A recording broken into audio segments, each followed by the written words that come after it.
अस्सलाम वालेकुम ख़वातीन व हज़रात, आपको अहम और ताज़ा तरीन ब्रेकिंग न्यूज़ से आगाह करते चले कि शोएब अख्तर का कहना था जो मुकाबला आ रहा है श्रीलंका से, इस मुकाबले को सोच समझ कर खेलना चाहिए। ये नहीं समझना चाहिए कि श्रीलंका की टीम बहुत कमज़ोर है।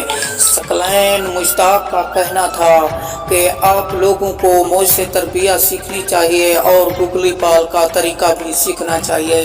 अगर आप लोग गुगली बॉल करेंगे तो ये मुकाबला जीत जाएंगे। बैट्समैन को पता भी नहीं चलता कि बॉल कहां से आ रही है और सीधी विकेट में जा लगती है, और विकेट में नहीं लगती तो सीधा कैच उठता है।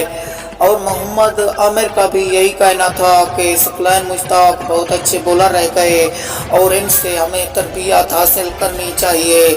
आमिर ने बड़ा बयान दे दिया बॉलरों को कि आपकी बॉलिंग अच्छी होगी तो श्रीलंका कभी